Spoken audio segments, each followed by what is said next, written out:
creating poverty, the wealth imbalance. Okay, I don't respect that. That they're not attempting to educate the public. Talk about minimum wage and how is it in any way unreasonable to say that, hey, if the cost of living keeps going up year after year, make it a gentle increase, and just raise it commensurately so that it keeps up, and that the minimum wage workers can at least stay even Steven. How can you not justify that? How is that radical? How is that unreasonable in any way? It isn't. But I'm the only guy out there explaining these things. Why is that? Well, pray tell, why is that? I feel like people leave me flapping in the wind. I need somebody out there to pass the word. I mean, do something, man. I mean, talk about this. Make sure these people have to talk about these things. Force the issue, force the discussion. Let's hear who to blame about this. Currency debasement. What's going on? Where does it end? Okay, why would you blame minimum wage workers for cost of living inflation when the opposite is true? Okay, there's no justification for not allowing minimum wage workers to stay even Steven over the years. If every year you had to give a account, there was checks and balances, the Labor Department said, no, we're going to force them, we're going to tell you the way it is. Somebody's manipulating markets. The workers have to pay more for their cost of living. Their money's getting debased, so they need more money just to stay even Steven. Okay, it's that simple, that cut and dried. So don't give me any flack. Blame the causers of the inflation, those that are manipulating markets and fixing prices. Blame correctly. Okay, why isn't somebody leading the Labor Department talking like that to the public? They're not doing anything to educate you. I'm trying to educate you to understand. I mean, at least blame correctly, for God's sake. We're in so much trouble with the ignorance and the wanton ignorance, the wanton confusion. The Babylon effect is in full bloom, man. We're entrenched in it, man. We stepped in the pile of you know what up to our nostrils, man. We're breathing it in. It stinks to high heaven. We're in a lot of trouble. We need God's help to extricate us from this. No way we're ever gonna without his help. No way, man. We're in so much trouble. We're in so much trouble. Okay? God almighty, we're screwed up. Some guy, some CEO, rich CEO, offered to pay a $22,000 school debt. All these parents were in debt to their children, owed this money for their lunches. And then the school board, when he called, he said, no, we're not interested. We don't want.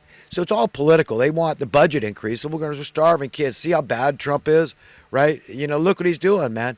So this guy volunteers to pay. And, which I think they should give the lunches away. I think, yeah, they should provide that money to the schools, of course. Okay. Remember, I told you how we get the country out of debt doing a universal basic income. Forget food stamps. Just give people cold, hard cash, man. Thwart the evildoers any way we can. But I'm just saying, I know what's going on here. It's political, just like how I got into real estate because I wanted to develop truly affordable, low-income housing for the minimum wage worker, blue-collar worker of today, so he could have that lifestyle back that he had back in the 60s. Okay, that's making America great again. Then I found out how political it is. Nothing to do with Democrat, Republican, conservative, liberal, a socialist, or capitalist. Had everything to do with money. Money. People do not want affordable housing. Bread and butter is unaffordable housing. These are landlords. Okay, they don't want affordable housing. That's an anathema. That's a bad, bad thing. Okay, competition is a sin to these people.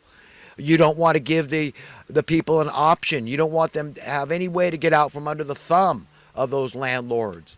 Do you understand? And those landlords, those investors, okay, those speculators and flippers, okay, real estate I'm talking about, they come in all shapes and sizes and stripes. Democrats, Republicans, liberals and conservatives, socialists and capitalists. Believe me, my friends, I know my stuff. And we're up against a behemoth, a juggernaut, a formidable enemy. Okay, it's evil, man. We're in a lot of trouble. And we've got to figure that out. Man, oh man. And we got to teach it to other people, man. Enlighten them. Pull them out of Babylon. The flames are lapping at their behind. Be God's friend. Be their friend. And help. Do something, man. Because we're in dire straits. Big time. But it's emblematic. The CEO wants to pay off the debt for the school, just being a nice guy. And that kind of thing is emblematic of the social, political, and economic morass that we've allowed ourselves to fall into. And the degree of tyranny we live under is the degree we accept. And we apparently have accepted the sky as the limit. Okay, that's where we're at, and that's why I'm scared for everybody, myself included. I'm stuck on this ship of fools careening to destruction physically. So yes, I'm struggling greatly to get off physically, but in my heart and mind, spirit and soul, my essence, I'm off. I'm swimming in that cool, clear water that God provided for me. It called enlightenment, knowledge, wisdom, and empowerment. Being out of Babylon, out of ignorance and confusion about these issues that we've been confused about and dumbed down about deliberately, because then you're disempowered. You lack the confidence to unify and go forth and kick the dictators out of office, man. These top politics, they're causing our problem. The rubber stampers for the money printers, the money diluters, the market manipulators, the price riggers, fixers, all these special interest groups colluding together. We're in a lot of trouble. We're in a lot of trouble, man. We had this bison attack. The little girl, a 9-year-old, that was really something to see. Apparently, she wasn't hurt particularly seriously because, they're not reporting any injuries that I know of. But, you got to watch it, man. Watch your step. Bulls can be mean. I know firsthand. I worked on a dairy farm, and they'll put a bull in with a whole bunch of heifers, to impregnate them so they produce milk, and then they produce veal. But mostly it's the bulls going to market. And then people are eating these bulls with all this aggression. Bulls can be mean as hell. They're eating that blood and that beef, that meat from those bulls. And, that's why we have so much violence, I think, in society. I see these shows and I think, well, how could that guy do that to that woman? I'm ashamed to be of the same gender. I'm ashamed to be of the same race as these guys. What's going on? Is it because they're eating these bulls? Because most of the bulls, I mean, it's just like in China, they used to board all the girl babies because the boys were more useful in society, and now they got a shortage of females over there. But that's a very sad situation when they're But I tell you what, I don't know how to explain how men could be so psycho. I can't. I can't fathom the idea of hurting a woman, especially your beloved. I mean, but any woman at all. I just can't. I just cannot do it. I mean, how can a man live with them? Because they must be atheists. Don't they understand you're going to fall into the hands of an angry God? You're going to answer to your owner, God Almighty, your creator, your divine parents. How are you going to explain that, dude? God, man, you're so effed up, man. And sometimes women do it. But, I mean, there's something wrong because they're eating the male beef, too. It's mostly the females end up on the chopping plate, too. I don't know. I guess eventually it's probably pretty equal male and female cows. When you eat a hamburger, you're eating a little male cow in there, a little female cow. You just a mishmash of cow, male and female cow, and the influences that you get from that. So, I don't know. I don't get into it. My thing is just I don't want to be a hypocrite. So I don't want to work in a slaughterhouse. I'm not willing that anybody do my dirty work for me. Okay, I'll work in a fish slaughterhouse, but that's as far as I'm willing to go. And so I try to keep it to fish.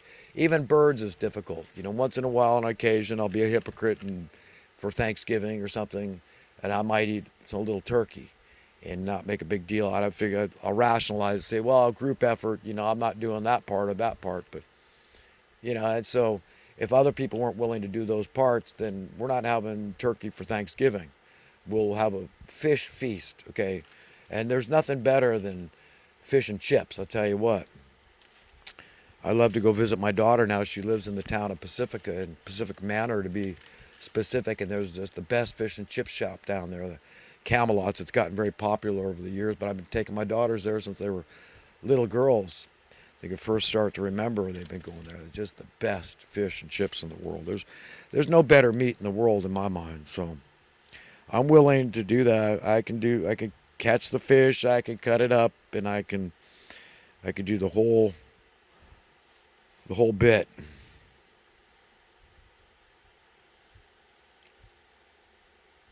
I saw a bullfight too when I was a child, 9 years old, circa 1967 approximately, in Mallorca, Spain, when I was sailing with my dad over there on his boat that he had rebuilt, the Solstice, he called it, 25-foot sloop boxy. We had the whole family on that boat for periods of time over in Europe. Went through the canals of France with the whole family.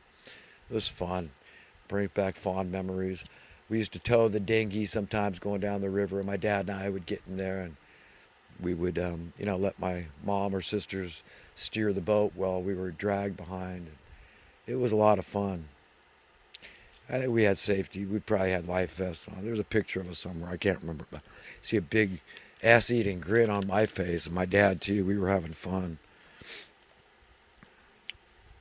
But yeah, that was awful, man. I mean, I was pretty traumatized after that bullfight. It was gory and gruesome and brutal. And then at the end, they cut the bull's ear off and throw it into the audience. The audience, screams and yells and cheers and all that crap. About marriage vows. Everybody's heard these vows, till death do we part. We all know that what a load that is, right? That needs to be changed. I don't have all the solutions to everything. I don't know exactly how, but maybe until one of us gets a hair up their behind. And the other one that I was thinking about recently was this: for richer or for poorer, for better or for worse. And that's a tough pill to swallow. Okay, I mean, how many people are going to get into a relationship accepting, this idea that, hey, if this clown doesn't provide for me, I'm going to stick it out with him. I mean, in the back of a lot of women's mind, they might agree to it in front of the whole world, but when the chips are down, they are going to cut and run. Probably they're going to bail out on that. So, and then that's subject to you're defining rich and poor. Remember, I mean, these terms are subjective. It's all relative, right? Because, a lot of people could look at my situation and say, oh, poor guy. And I think to myself, God, I have such a good life. I feel like such a spoiled brat. I can hardly enjoy the prosperity level I have, because I feel so lucky. I'm a contributing member of society. I'm certainly willing to serve my fellow man in many ways. But you know what? Hey, a lot of people would say he's got nothing. You know what I mean? But then you come in, see. I live like a king. In my mind, I am spoiled. So I'm prosperous, but people, it's all relative. So, what is wealth? What is success? What are riches? What is prosperity? What does it have to do with money, really? I mean, it has some to do with money, and I seem to do okay. I never seem to go without. I try to be a godly man with my finances, and it's been a long time since I've gone hungry or in need of anything, and I feel very grateful for that. And I wish that my situation was as low as it gets on the totem pole, financially speaking. I do. It would make me very happy to know everybody had it a little easier, had it a little better than I did. Then maybe I could enjoy a greater level of prosperity. But until that time, I really can't even enjoy it, to be quite frank and honest. And, that's one thing. I don't want to attract the beloved that's looking, a gold digger that's looking for, a guy with money, because I don't want to be that guy. I want to be somebody she's attracted to because she wants to be with me. She really wants a good, decent, upright, godly man. That's what I want. A guy with character, with scruples, with integrity, with honor, that cares about his reputation, that cares about soul, that cares about his conscience. Okay? That's it. That's a nice guy. That has the right values, the right philosophies, the right credos, the right belief system. That's what I want her to see in me, and that's what I want, that commitment. Okay, so, I'm not giving away the milk free. You got to buy the cow, and the price is commitment. I want you 100% convinced and certain that you could commit to me, and I'll commit to you, and it's going to work. I promise. I mean, if she wants to hook up with me, I can promise her those things.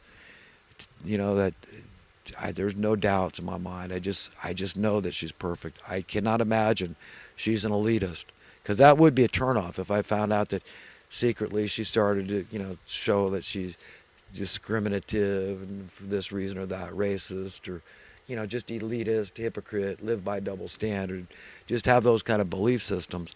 I wouldn't be able to do it with her. It'd be a turnoff. So I'd say, we're just, that's it. I can't do it. It wouldn't work. But I just don't see it. I don't see that at all. I would know it. God would not lead me to a woman that I find so appealing, so irresistibly attractive all around without her being a godly woman, that she loves God most and that her devotions are with him most and that he's a jealous God. And I would never try to take that place. And she would see that in me and say, this is a guy I can trust wholly, completely, to give myself to commit to. That's what I want, because that's what you got waiting for you, girl. You want me, you got me. I'm very honored. I got to, what I believe, to meet your brother, Joe.